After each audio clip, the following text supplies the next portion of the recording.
baiklah di sini kami akan menjelaskan sistem basis data dari modul 1.1 sampai 2.3. Sebelum itu, kami akan memperkenalkan diri kami masing-masing. Perkenalkan, nama saya Faisal Bardavullah. Dan saya, Firman Farul Ricardo. Perkenalkan, saya Priscila Rasina Simarmata. Perkenalkan, nama saya Nur El Zahra. Perkenalkan, nama saya Syahrul Gufron Hamdan. Oke, baiklah di sini kita akan mulai dari modul 1.1 berjudul Introduce to the Oracle Academy. Tujuannya dari modul 1.1 ini membantu pengguna untuk mengembangkan pengetahuan dan keterampilan di bidang database dan internet. Tujuan yang kedua yaitu pengguna mendapat peluang kerja dari skill yang ada dan memperoleh sertifikasi database. Tujuan yang ketiga, seiring dengan pentingnya web, bisnis menciptakan permintaan yang lebih besar terhadap profesional yang terampil. Oke, next slide. Pendidikan yang diperlukan untuk posisi IT yaitu pertama, sebagian besar pekerjaan TI memerlukan gelar associate atau lebih tinggi untuk memulai. Kedua, selain gelar, banyak yang memerlukan sertifikasi yang diakui industri. Yang ketiga, dengan internet, perusahaan dapat mempekerjakan karyawan untuk bekerja dari lokasi jauh untuk memperluas jumlah kandidat. Yang keempat, tujuan pendidikan penting dalam membantu untuk memasuki karir yang disukai. Oke, desain dan pemrograman database Oracle Academy dengan kursus SQL. Kursus ini akan menjelaskan pemodelan hubungan entitas, yaitu desain database, pengembangan, dan normalisasi. Kemudian juga akan membahas sejarah database, evolusi komputasi, di mana pada penjelasan ini akan menjelaskan keterampilan bisnis, yaitu presentasi dan studi kasus.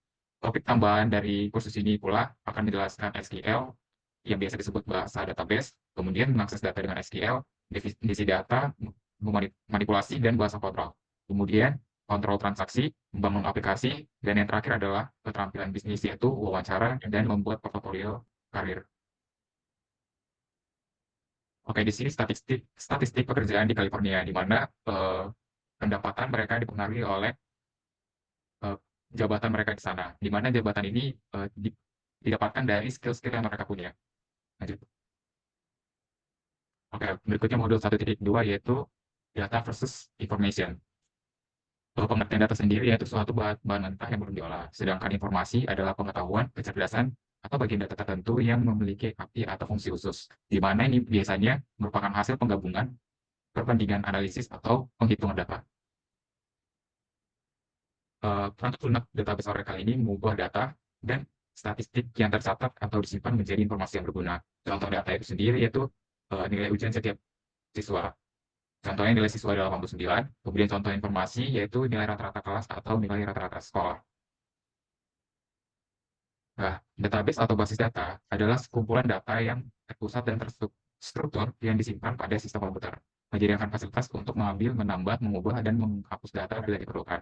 Dalam sebagian besar database modern, kita dapat menyimpan dan mengambil berbagai macam data dan dokumen.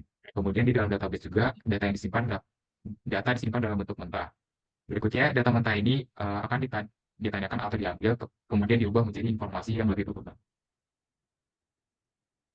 Lanjut. Selanjutnya modul 1.3 dengan judul Database Design. Jadi database adalah kumpulan data yang disimpan dengan sistem tertentu dan saling berhubungan sehingga dapat dikelola. Lalu yang kedua, apa itu pemodelan data? Pemodelan data adalah proses membuat representasi visual dari sebuah sistem. Lalu yang ketiga, tujuan dari IRD yaitu memetakan secara visual entitas data, atribut, dan hubungannya, memastikan semua informasi yang diperlukan tercakup. Mengapa perlu mempelajari database? Karena untuk mengetahui evolusi, basis data membantu memahami aplikasi saat ini dalam teknologi. Lalu juga basis data mendukung banyak-banyak aktivitas sehari-hari dari menggunakan aplikasi hingga menjelajah internet. Lalu yang ketiga, dasar dari semua basis data dimulai dengan pemahaman modelan data.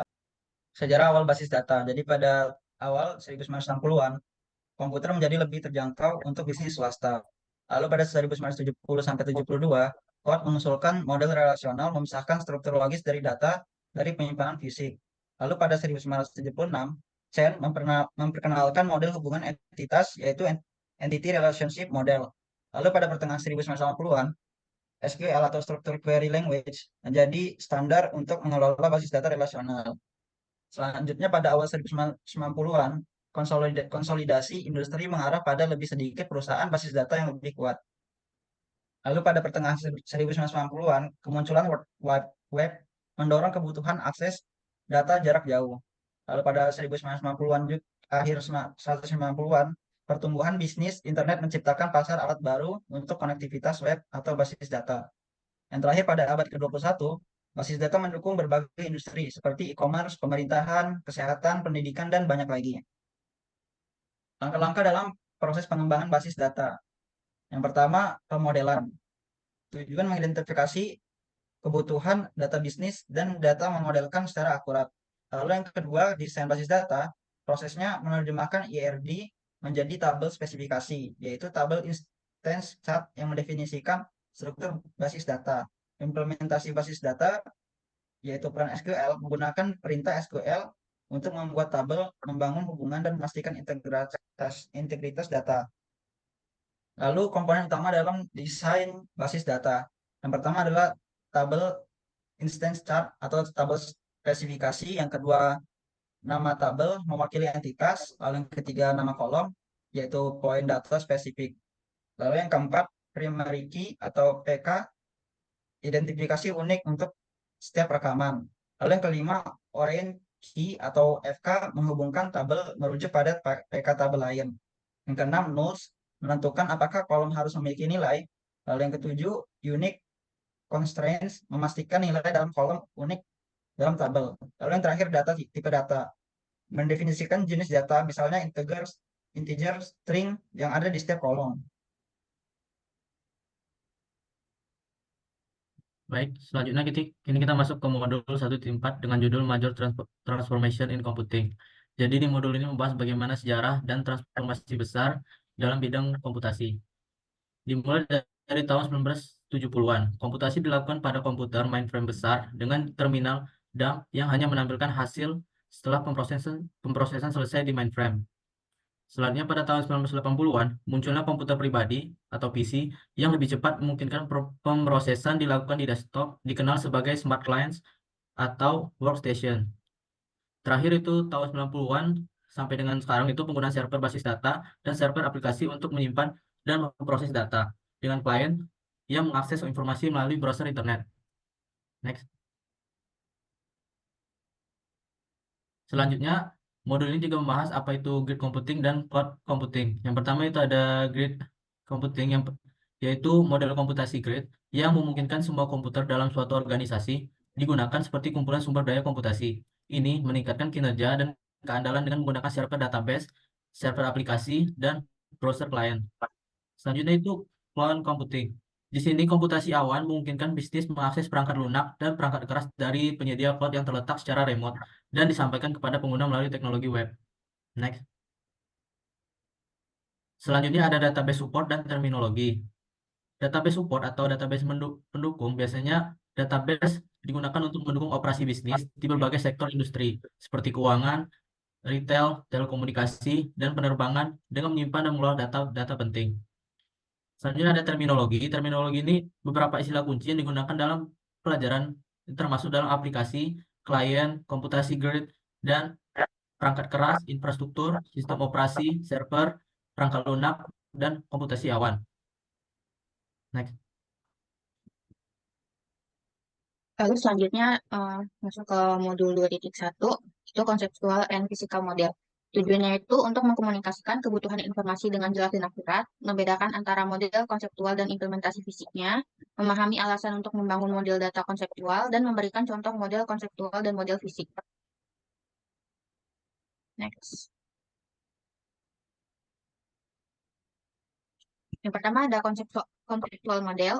Jadi model konseptual itu adalah representasi dari kebutuhan fungsional dan informasi yang ada dalam bisnis. Model ini berfokus pada gambaran ideal tentang apa yang dibutuhkan oleh bisnis tanpa memperhatikan bagaimana nantinya hal tersebut akan diimplementasikan secara teknis. Jadi kenapa konseptual model itu penting? Karena itu untuk menjelaskan kebutuhan informasi bisnis dengan jelas, memfasilitasi komunikasi dan mencegah kesalahpahaman, dan menjadi dasar untuk merancang model fisik dan mendokumentasikan proses bisnis serta peraturan yang berlaku. Lalu setelah model konseptual dibuat, langkah selanjutnya adalah menyusun model logis dan model fisik. Model logis yang dikenal juga sebagai model hubungan entitas atau Entity Relationship Model atau ERM, itu menentukan semua entitas, hubungan, atribut, dan pengenal unik, termasuk opsionalitas, dan kardinalitas dalam hubungan. Sementara itu, physical model atau model fisik adalah perluasan dari model logis dengan mendefinisikan struktur tabel, tipe data, tampilan, indeks, dan objek database lainnya secara spesifik. Physical model juga menjelaskan bagaimana objek-objek tersebut harus diimplementasikan dalam sistem database tertentu.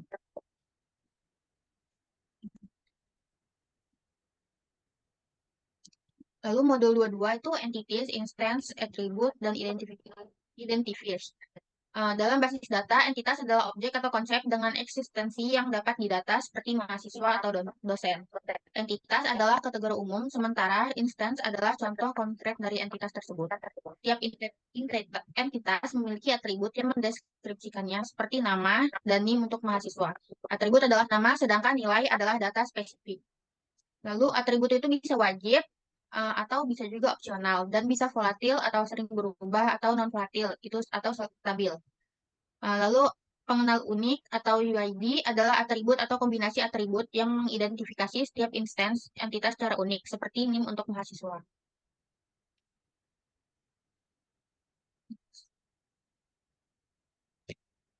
Masuk ke entities dan instance. Seperti yang sudah dijelaskan sebelumnya, entitas itu adalah sesuatu yang penting bagi bisnis seperti orang, produk, atau acara. Entitas biasanya memiliki beberapa instance. Seperti pada contoh, entitasnya itu adalah person, dan instance-nya itu ada Mahatma Gandhi dan George Washington. Next.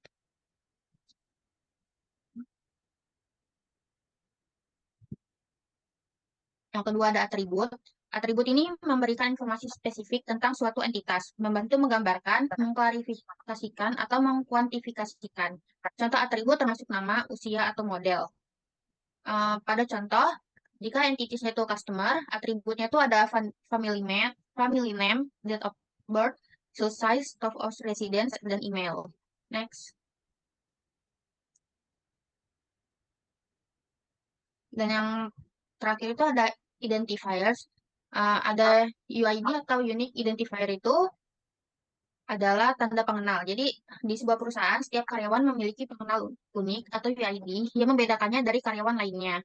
UID ini bisa berupa atribut tunggal atau kombinasi beberapa atribut yang secara unik mengidentifikasi seorang karyawan. Demikian juga di dalam kelas, setiap siswa atau mahasiswa memiliki pengenal unik. Yang disebutkan sebelumnya, itu NIM atau NPM dalam mahasiswa. Jadi UID ini memastikan bahwa setiap karyawan atau siswa dapat diidentifikasi secara unik dan dibedakan dari yang lainnya.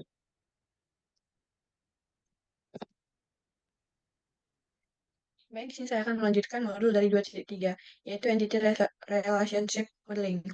ERD adalah alat konsisten yang dapat digunakan untuk mempresentasikan kebutuhan data suatu bisnis, terlepas dari jenis basis data yang digunakan dan bahkan tanpa adanya basis data. Nah, jenis-jenis dari basis data tersebut adalah seperti hierarkis, relasional, dan jaringan. Next. Nah, di sini terdapat contoh dari ERD departemen atau perusahaan yang memiliki 6 entitas seperti pada gambar. Untuk entitas yang employee itu memberikan atribut first name, last name, year date, yang dimana employee ini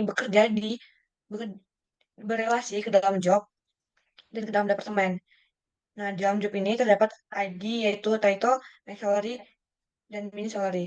Nah, departemen ini berrelasi ke dalam location, yang dimana location ini disebut juga dengan alamat. Nah, dari alamat tersebut berrelasi ke country, yang dimana country ini terbagi menjadi dua, yaitu country name dan country ID, yang merupakan juga bagian dari region yang memiliki atribut region ID dan region name. Next. Nah, entity relationship model itu merupakan daftar sebuah entitas dan atribut serta semua hubungan antara entitas yang penting serta memberikan informasi latar belakang seperti deskripsi entitas, tipe data, dan batasan. Oke, baiklah. Itu saja materi dari kelompok kami. Sekian dan terima kasih.